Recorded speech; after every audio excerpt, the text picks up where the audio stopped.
and sisters.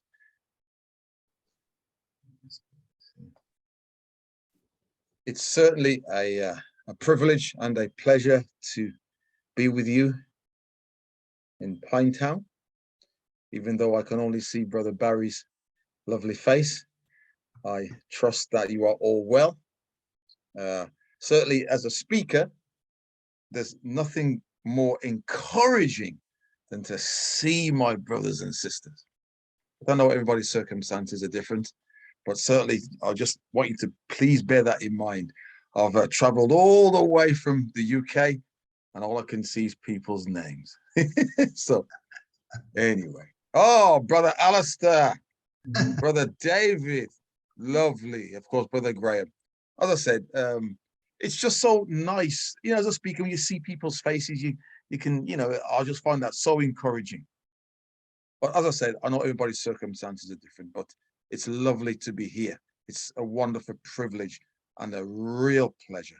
And I remember with fondness the wonderful fellowship that myself and Sister Alison and our children, Caleb, Joel, Ethan, and Keziah, experienced with you all at the Bible school. I've got to say, out of all the Bible schools I've been to, I'll tell you, that was such a memorable one.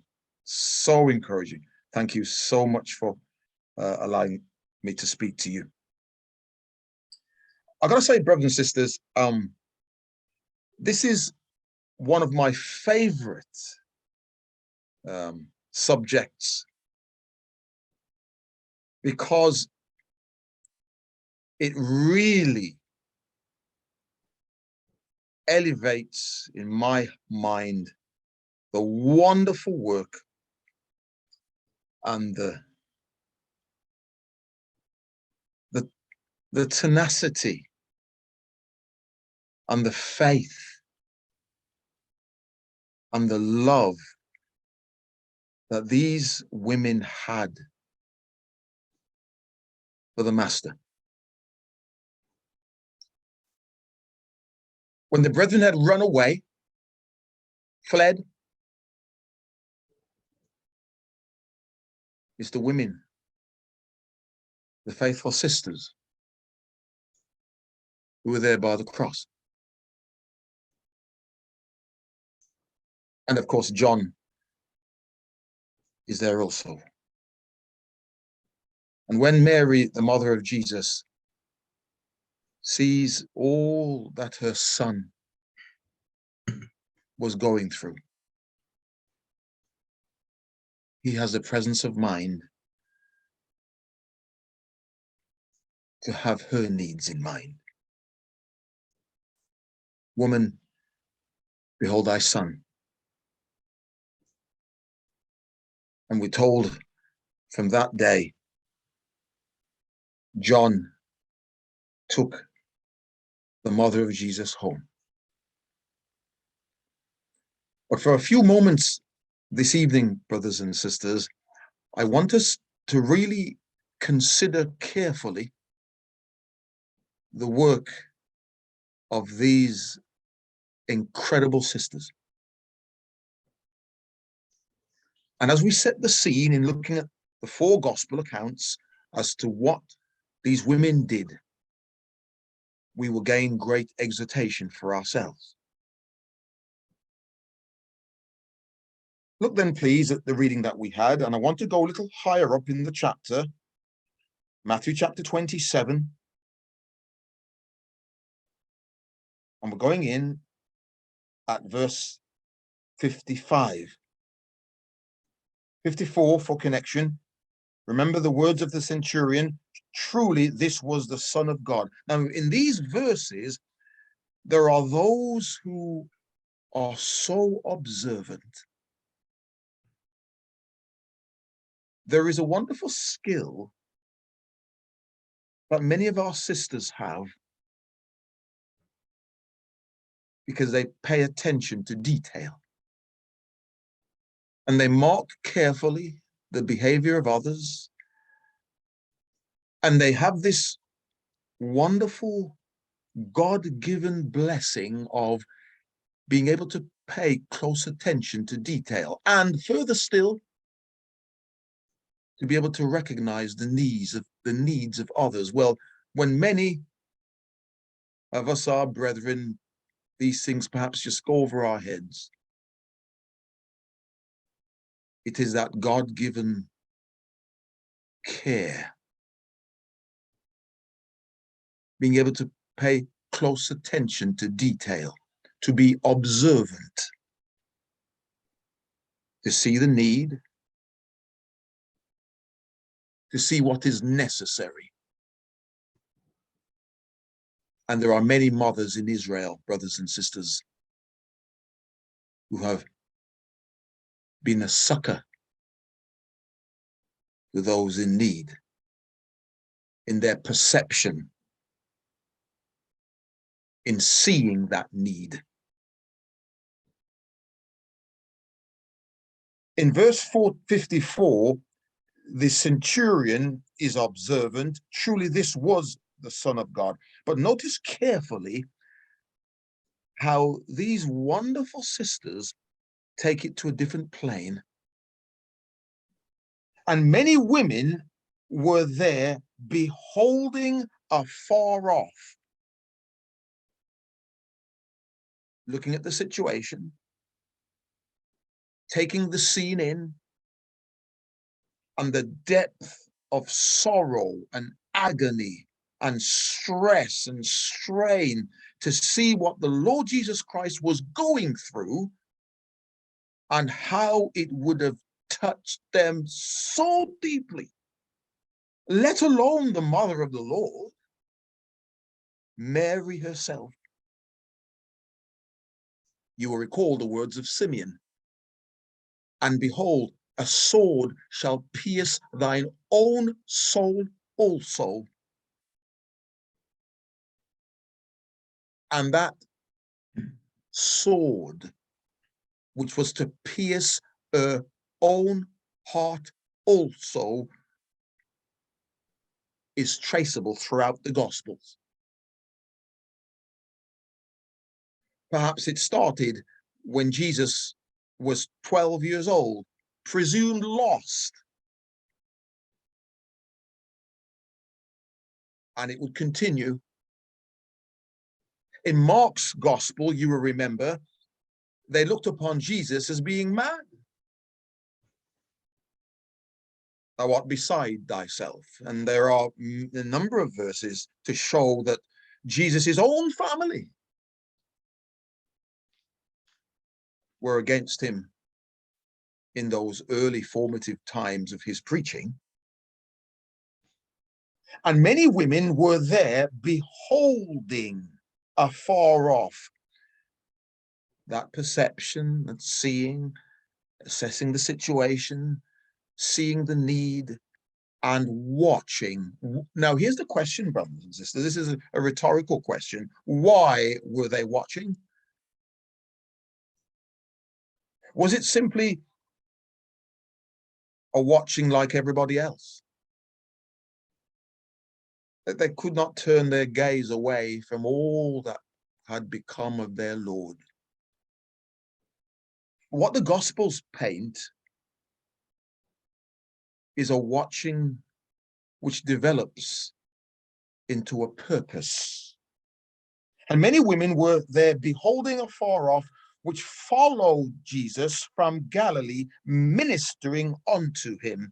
And so here then was a group of women with the disciples who would take care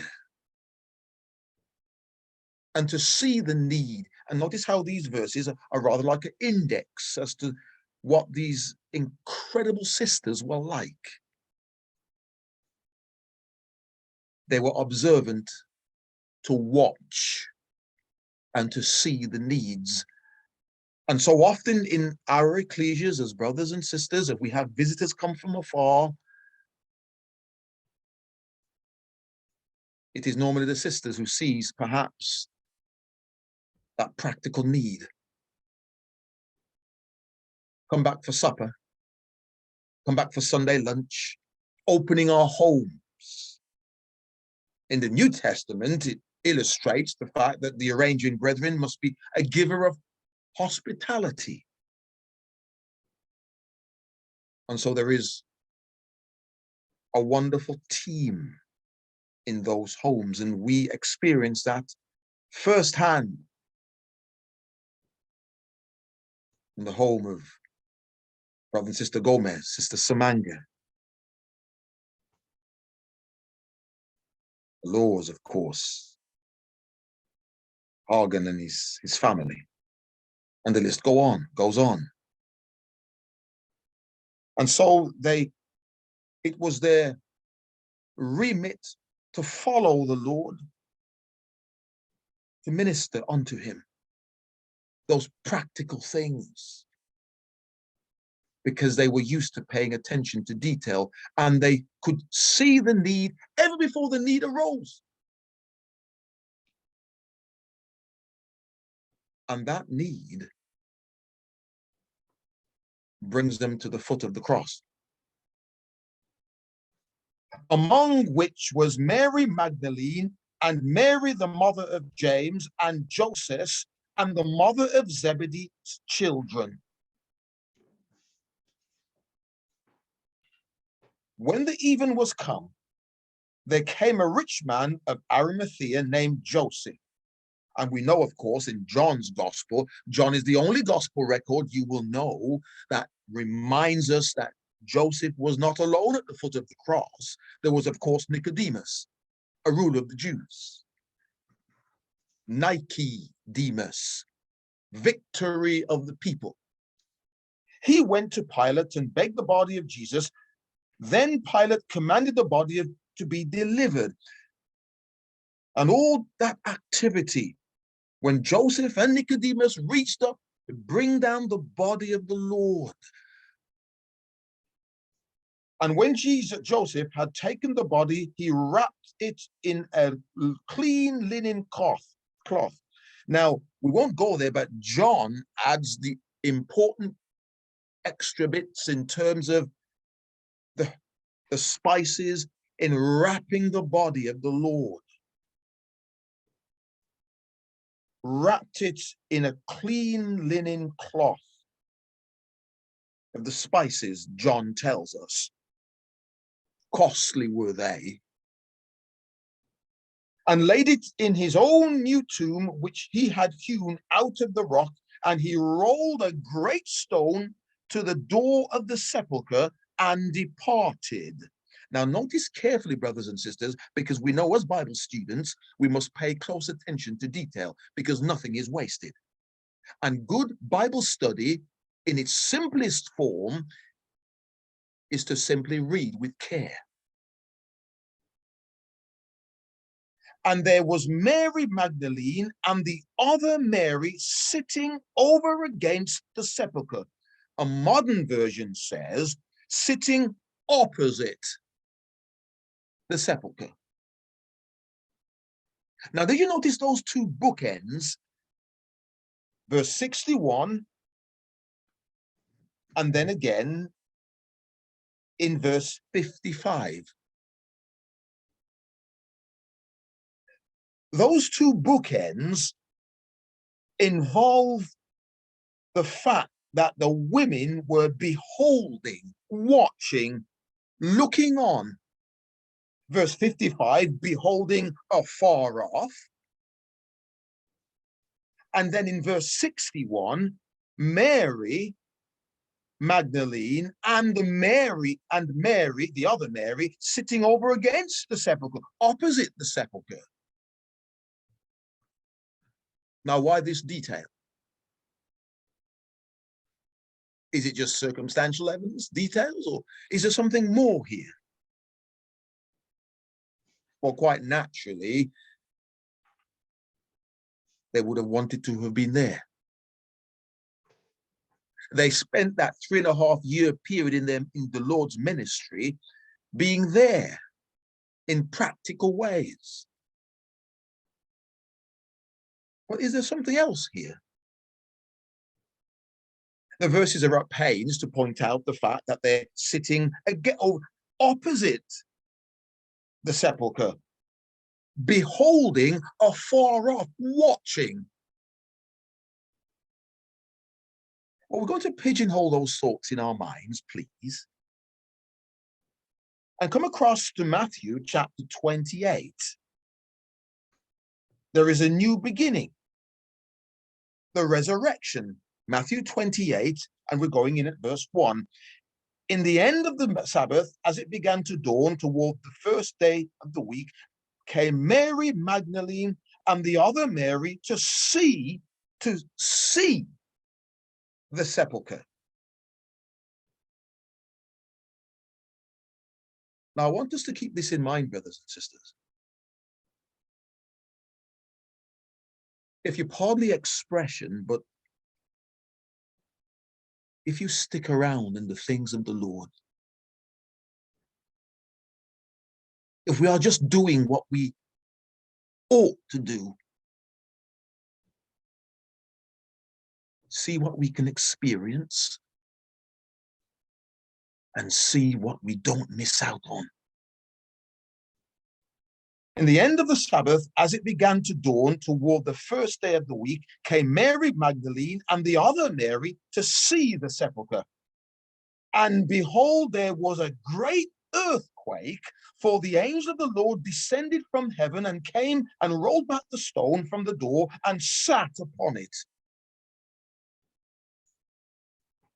Now, we didn't roll the stone away for Jesus to get out. We can be sure of that.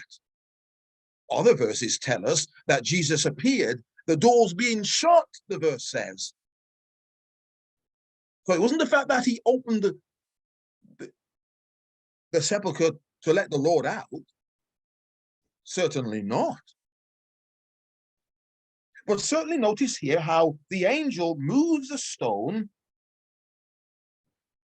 and sat upon it, rolled the stone away. Gilgal, remember the Old Testament, brothers and sisters? For God has rolled away their reproach. Where, in a very strange way, one could say that that stone itself was a reproach, and God had rolled it away.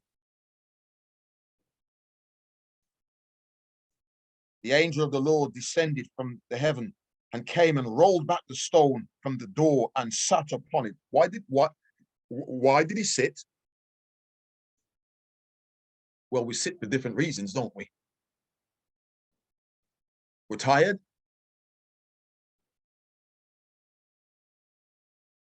Perhaps he was waiting for them to arrive.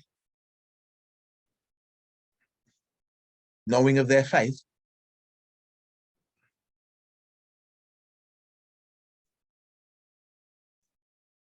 his countenance was like lightning, and his raiment white as snow. And for fear of him, the keepers did shake and became as dead men. Now they all had decided to see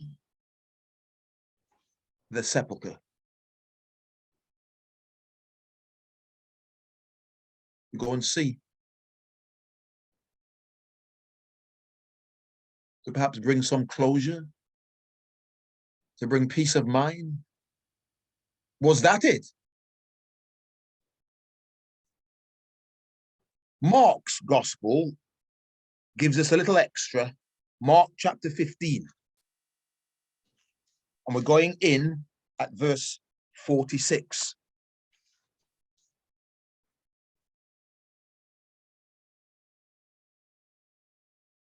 And he brought fine linen and took him down and wrapped him in the linen and laid him in a sepulchre which was hewn out of rock, and rolled a stone onto the door of the sepulchre.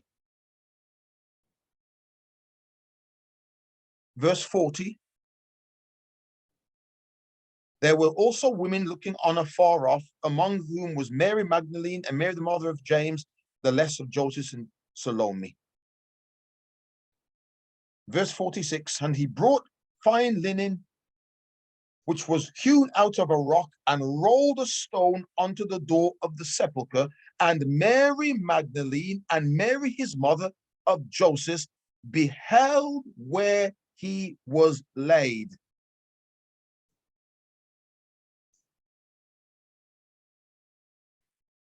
Now, what follows, brothers and sisters, I find quite wonderful. In Matthew's gospel, we are told that they rise up in the morning to see the sepulchre.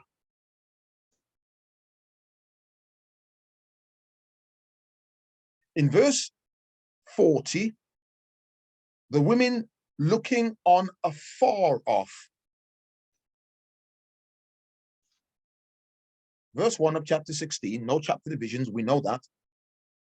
And when the Sabbath was past, Mary Magdalene and Mary the mother of James and Salome had brought sweet spices that they might come and anoint him. Now you will remember everything was a bit of a rush job, wasn't it? The trial before the Sabbath, they wanted to get it through as quickly as possible. Joseph of Arimathea and Nicodemus take the body of the Lord with all the spices and wrap the body up. It was almost like a makeshift job, wasn't it, really?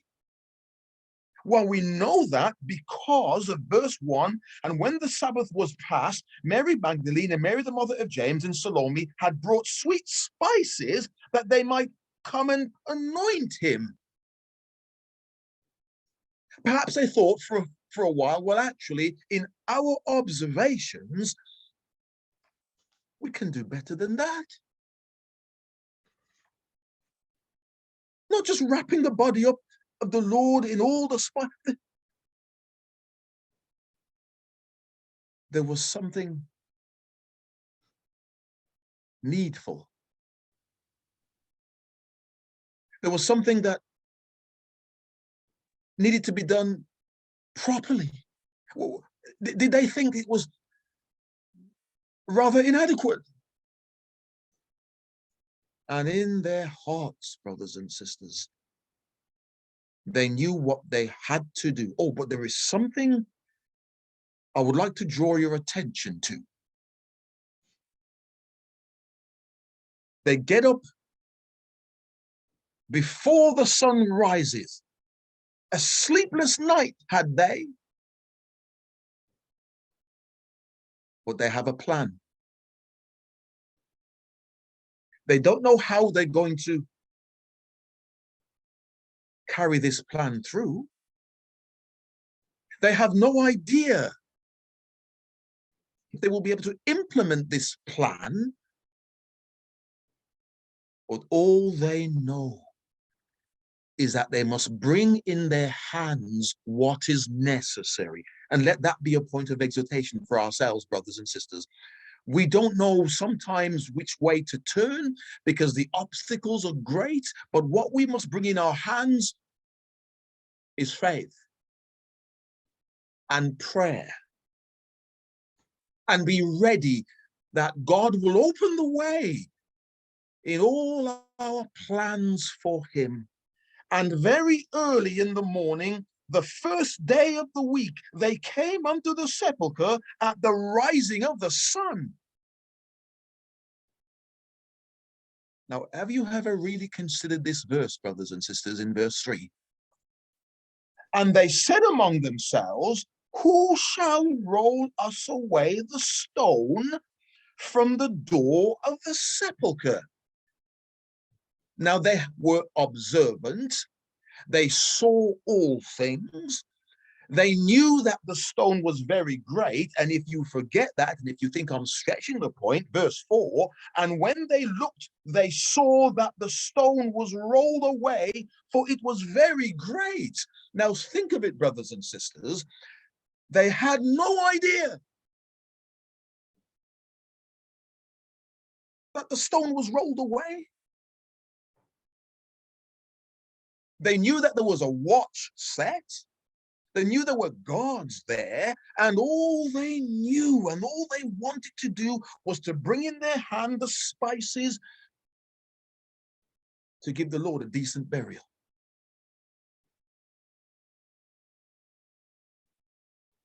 What could these women do in terms of their physicality in moving the stone, for it was great? No, it was very great. As far as they were concerned, brothers and sisters, they had brought in their hands all that was necessary, all that was needed, and they went in faith, even though they, in their minds, they knew that there was no way they could roll the stone away, let alone get through the seal. What an exhortation, brothers and sisters. I find this quite remarkable, don't you? They could have stayed in bed. They could have satisfied their feelings in thinking, well, Joseph of Arimathea and Nicodemus did the best they could, and that will be sufficient. In the minds of these women, they wanted to do their part faithfully. But more than that, as far as they were concerned, the stone was very great. They had seen it. And yet, they get up before the sun rises and have in their hands that which is necessary. We must do the same, brothers and sisters. Prayer, faith, hope, trusting in God that He will open the way, irrespective of the obstacles, the challenges. We must do our part faithfully. We must do what is right and let God do the rest. That's the truth of it, isn't it, brothers and sisters? We must do what is right and let God do the rest.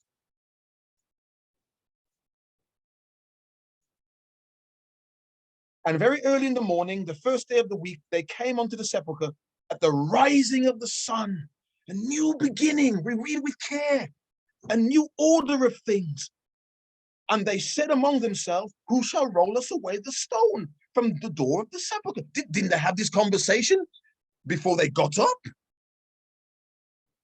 Didn't they have this conversation the day before?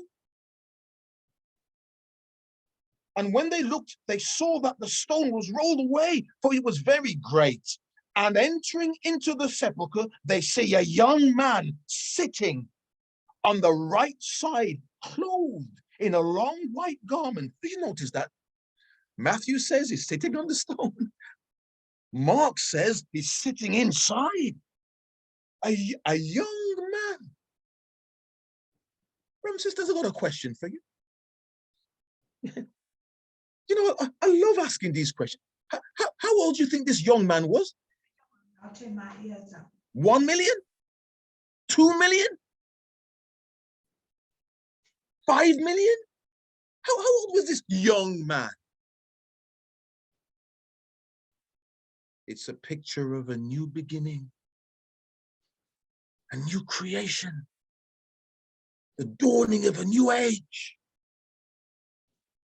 Life. Jesus Christ begins a new creation. And God, who commanded the light to shine out of darkness, Paul writes to the Corinthians, has shined in our hearts. Sitting on the, notice carefully, nothing is wasted. Why the right side? Oh, the angel appears, Gabriel appears in the temple to Zechariah on the right side of the altar. It is a side of the right hand of blessing, the right hand of strength. Sit thou at my right hand until I make thy enemies thy footstool. It is the right hand of power. Clothed in a long white garment, and they were affrighted. You see what you see when you stick around and you make the effort and you get off your bed, and you get there, and you get to the meeting. And if we don't, brothers and sisters, we are the poorer for it, and we miss the blessing. Even though it was challenging, they didn't know what they were doing. They didn't know if it could ever happen. But all they knew was that they had to be there with their Lord.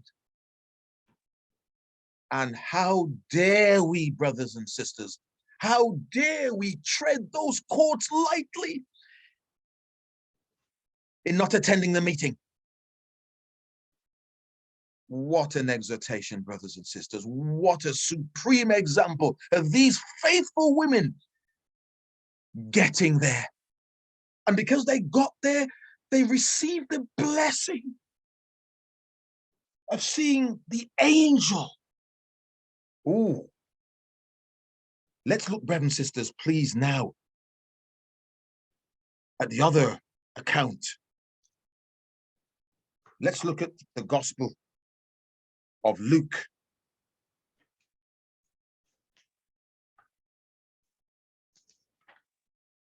Luke and chapter 24.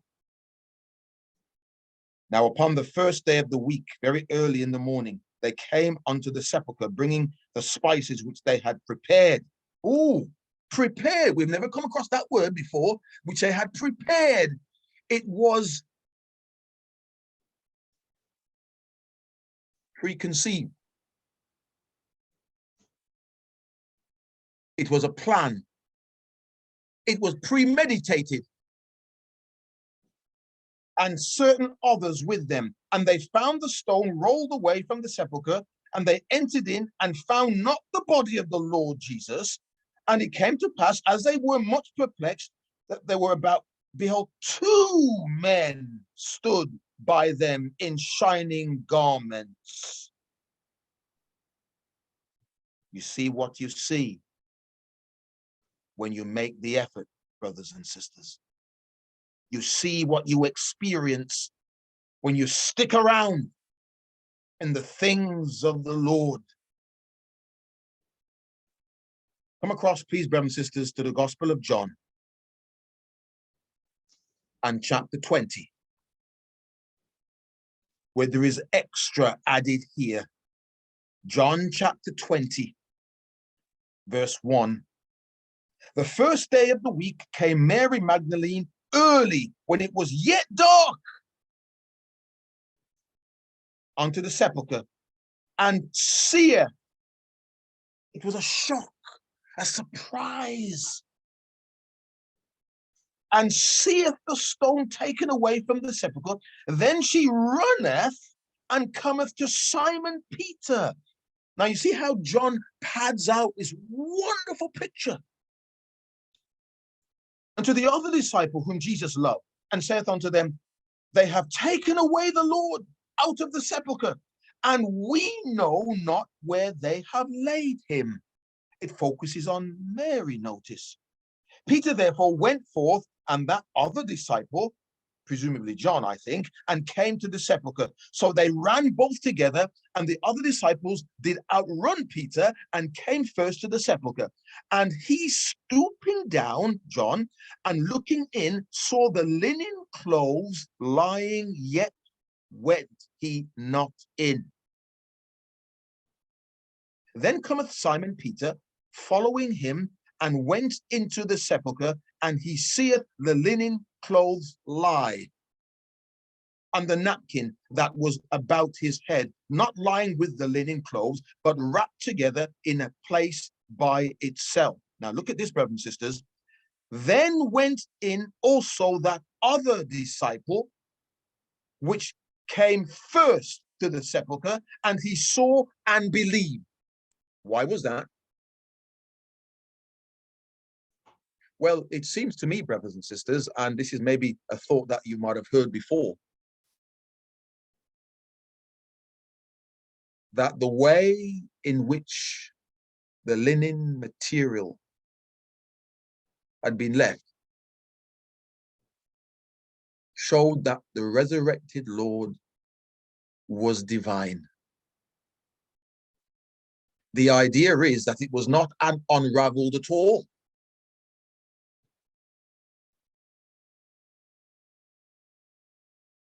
But rather that the body of the Lord, this spirit being who could not now be bound by walls, we are told that the doors being shut, he appeared on numerous occasions. They had never seen the likes of this before. Perhaps that might be so. For as yet they knew not the scripture that he must rise again from the dead. Then the disciples went away again unto their own home. Now, verse 11, brothers and sisters, but Mary stood without at the sepulchre, weeping, and as she wept, she stooped down and looked into the sepulchre.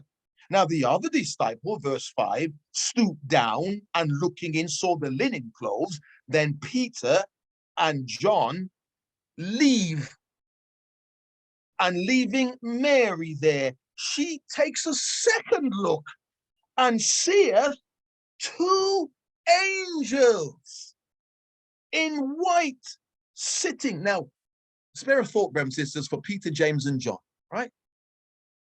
Peter, James, and John, they're fast asleep on the Mount of Transfiguration. As they come to their senses, they see in glory Elijah and Moses. And then they disappear. Oh, if only. They strike me as being the three who didn't quite get to see as much as they wanted to see. Oh, there's another one. In Luke chapter 22, the only gospel record that records for us that an angel appeared to Jesus in the garden. Peter, James, and John, who went a stone's throw from the master, and he comes back and he says, what? Could you not watch with me 1 hour? Watch and pray. And they fall asleep. Maybe if they were awake, only a stone's throw, they would have seen the angel. They miss out again. And they miss out here. Mary stood without the sepulchre. She takes another look and seeth two angels in white sitting, the one at the head and the other at the feet, where the body of Jesus had lain. And this is the point, brothers and sisters. The sepulchre is the most holy place, isn't it? It's like the Ark of the Covenant, like the cherubim and the blood that was sprinkled on the mercy seat. Perhaps that makeshift quick thing in wrapping the body of the Lord. He was pierced in his side, remember? Perhaps there was blood on the stone betwixt the two angels, representing the cherubim, overshadowing the mercy seat. That, brothers and sisters, is the truth of it. We have a wonderful picture that they were able to look into the most holy place. We're told in the record that at the death of Jesus, the veil rent from the top to the bottom, showing that man had no intervention in it. If a man was going to rip the veil, albeit 4 fingers thick, they tell me, he would have ripped it from the bottom to the top. It was rent by God from the top to the bottom. allowing access into the most holy place. And in tight, brothers and sisters, they see into the most holy place. They see, as it were, she sees the two angels. And betwixt the two angels, perhaps the remains of the blood of the Lord. Be that as it may, brothers and sisters, what a wonderful blessing. You see what you see when you stick around the things of the Lord. And seeth two angels in white sitting, the one at the head and the other at the feet, where the body of Jesus had lain. And they say unto her, Woman, why weepest thou? She saith unto them, Because they have taken away my Lord, and I know not where they have laid him. And when she had thus said, she turned herself back and saw Jesus standing, and knew not that it was Jesus. Jesus saith unto her, Woman, why weepest thou? She supposed he was the gardener. Verse 16, Rabbi, which is to say, Master. Verse 19, Jesus appears. When the doors were shut. And for emphasis, verse 26, the doors being shut.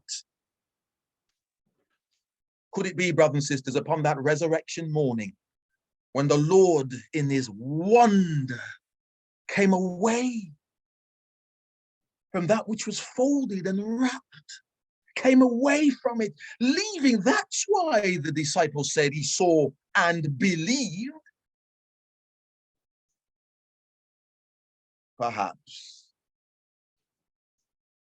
for us, brothers and sisters, this supreme example of these women were able and blessed to see so much more.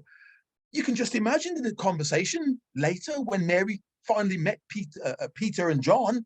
Well, you know, when you left, I saw inside, when you had left, I saw two angels sitting, one at the head, one at the foot, where the body lay. Not really? Yes, two. Oh, what a regret. What a regret. Come across, please, brothers and sisters, to my final thoughts that we're going to look at. The road to Emmaus, which is part of our title. This is really a part of our a theme, really. Come across to the Gospel of Luke, the last chapter.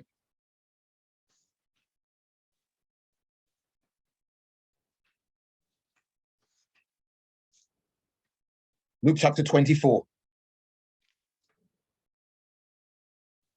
Now, upon the first day of the week, very early in the morning, and we established the situation there. We need to go in really to verse 13. So just imagine the scene. And I'm going to ask Brother President, how long do I have left to speak? I've totally gone away from time. How long, Brother Barry, please? As long as you like. Okay, brother. Thank you. Right, let's hope. We read it in the other day. The Apostle Paul spoke until the next day. He won't be as bad as that. Luke chapter 24. Let's just set the scene, brothers and sisters. The disciples and all the followers of the Lord, they were at an all-time low. Despondent, cast down, disillusioned. Remember the disciples? I go a-fishing. I'll go as well. And they now, after the crucifixion, they were now going home. It's been a long, hard few days, full of trauma, full of questions. And the camera zooms in at one particular couple as they leave the events from Jerusalem, who were eyewitnesses. Luke 24 and verse 13. And behold, two of them went that same day to a village called Emmaus. Who were the two? Which was from Jerusalem about 60 furlongs. 7.5 miles. It would take around 2.5 hours, 2 hours, 25 minutes to walk 60 furlongs. You can check it for yourself. 2 hours and 25 minutes on their way back home from Jerusalem, from seeing and experiencing all that had happened, and they were downcast. You know what Emmaus means, brothers and sisters? Make a note of it, but please check it first. The word Emmaus means, wait for it, it means hot springs. Now, you know what it's like after a hard day's work? You come home and you soak in that hot bath. It eases the pain, the muscles, the tension. Or if you're in the shower, you just stand there and you let the hot water beat on your head. If you got a headache, it just deadens the head for a while and it's good. It relaxes you. Oh, brothers and sisters, this couple, they're going back to Emmaus. Hot springs. Oh, they need a time of ease, a time of comfort, a time of relaxation to redress,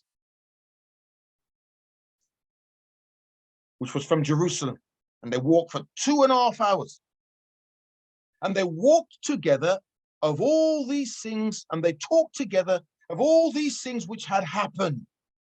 And it came to pass that while they communed, talked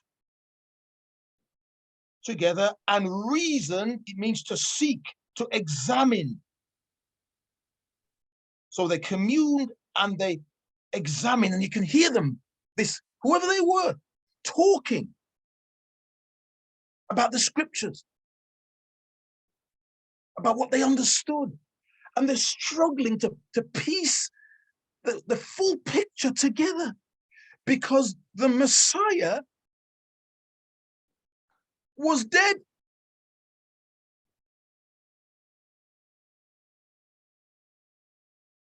And Jesus himself drew near and went with them. But their eyes were holden that they should not know him. And he said unto them, what manner of communications are these that ye have one to another, as ye walk and are sad?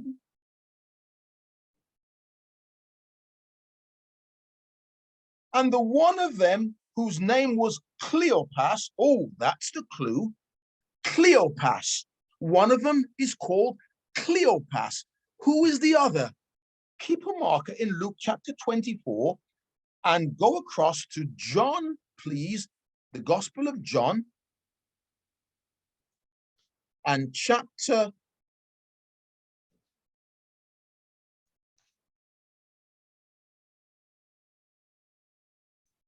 19, verse 25. Now there stood by the cross of Jesus his mother and his mother's sister, Mary, the wife of Cleopas, margin, Clopas. Same person, I do believe. Mary, the wife of Cleopas, and Mary Magdalene. I'm going to suggest to you, brothers and sisters, quite substantially, that those two people on the road to Emmaus was a husband and wife, Mary and Cleopas. Don't be fooled by that slight difference in spelling. In John 19, it's Cleopas, margin Clopas. In Luke 24, it says, verse 18, and the one of them whose name was Cleopas. Now the picture becomes a little clearer. Mary, Cleopas's wife, was at the foot of the cross. She was firsthand. She was in full view. And as she recounted to her husband what she saw, what she heard from the words of the Master,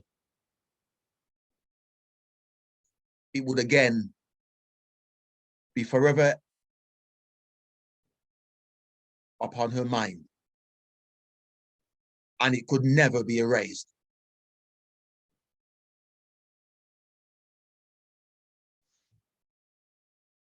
Verse 18 of Luke 24. Verse 17, as ye walk and are sad,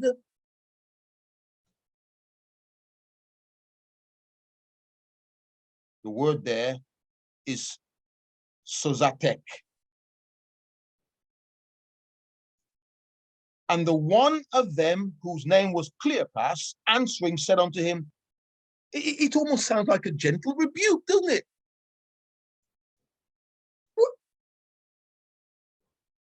Art thou only a stranger in Jerusalem? And hast thou where you been? And hast thou not known the things which are come to pass there in these days? And he said unto them, what things? This is the Lord, brothers and sisters. He wants to invoke within them that discussion. Are you a stranger in Jerusalem? Stranger? He owned Jerusalem. And they said unto him, and you can almost feel it in their voice. And he said unto them, what things? And they said unto him, concerning Jesus of Nazareth, which was a prophet, mighty in deed and word before God and all the people, and how the chief priests and our rulers delivered him to be condemned to death and have crucified him. Oh, verse 21 is very telling, isn't it, brothers and sisters? They pause. But we trusted that it had been he which should have redeemed Israel. And beside all this, today is the third day since these things were done. Perhaps there was a glimmer of the third day, something on the third day. We haven't heard from him. Yea, and certain women also of our company made us astonished, which were early at the sepulchre. News travels fast. And when they found not his body, they came saying that they had also seen visions of angels, which said that he was alive. And certain of them which were with us went to the sepulchre and found it even as so the women had said, but him they saw not. Then he said unto them, O fools and slow of heart, to believe all that the prophets have spoken. Ought not Christ to have suffered these things and to enter into his glory? And beginning at Moses and all the prophets, he expounded unto them all the scriptures and the things concerning himself. Oh, Deuteronomy, and God will raise up unto thee a prophet like unto thee, Moses. Him shall they hearken. And all the wonderful examples in the life of Moses, brothers and sisters. In the life of Moses, his eyes waxed not dim, neither was his natural force abated. Moses, who was to interface with the glory of the Lord. And they drew nigh unto the village whither they went. And he went as though he would have gone further. You see that, brothers and sisters? It's as if he's carrying on walking. And they say, look, the sun's going down now, nearly. We've been walking for 2.5 hours. You can't go on any further. It's going to be dark in about 15 minutes. I'll tell you what, come into our home. Rest. But they constrained him, saying, abide with us, for it is toward evening, and the day is far spent. And he went in to tarry with them. And it came to pass, as he sat at meat with them, he took bread and blessed it, and brake it, and gave thanks. And their eyes were opened, and they knew him, and he vanished out of their sight. And they said one to another, did not our hearts burn while he talked with us?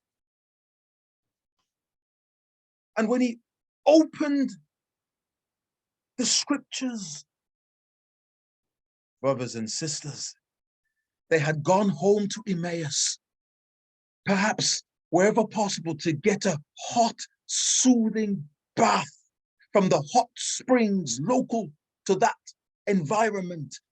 But they had found something far more to ease their minds. And they grabbed a glass of water and a quick bite to eat. And look what it says, brothers and sisters. Did you notice? And they rose up the same hour and returned to Jerusalem, brothers and sisters. And they made that 2.5 hour trek, and they floated back to Jerusalem. Full and buoyed up with the wonder of it all. And they floated back to Jerusalem, and that 2.5 hour journey was like as a moment.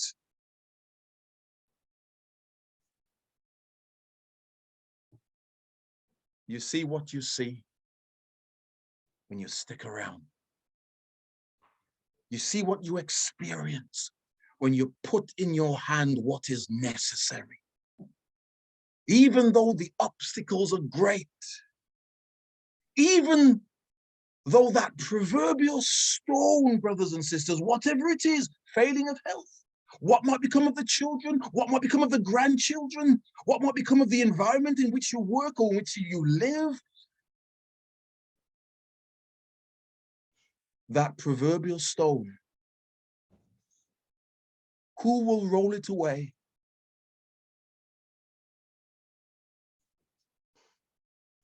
The personal problem.